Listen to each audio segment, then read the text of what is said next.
Mainit-init na balita ang dating NBA point guard na si Rajon Rondo ay inaresto noong weekend dahil sa labag sa batas na pagkakaroon ng baril, mga drug paraphernalia at marijuana, lahat ng mga kasong misdemeanor, iniulat ng WDRB-TV noong Lunes ng gabi, na binanggit ang mga record ng korte at isang tagapagsalita para sa Indiana State Police.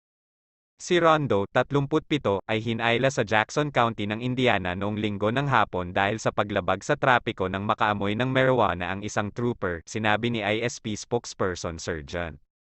Sinabi ni Stephen Willey sa istasyon ng TV, sinabi ni Willey sa outlet na sa paghahanap ay may nakitang baril at mga drug paraphernalia. Sinabi niya na dinala si Rondo sa isang kulungan sa Jackson County kung saan siya nag-post ng bond. Hindi pinahintulutan si Rondo na magkaroon ng baril dahil mayroon itong no-contact order laban sa kanya, iniulat ng WDRB. Noong 2022, nagkaroon ng Emergency Protective Order si Rondo na inihain ng isang babaeng na-dismiss pagkatapos ng pagkakasunduan ng mga partido, ayon sa isang dokumentong nakuha ng ESPN.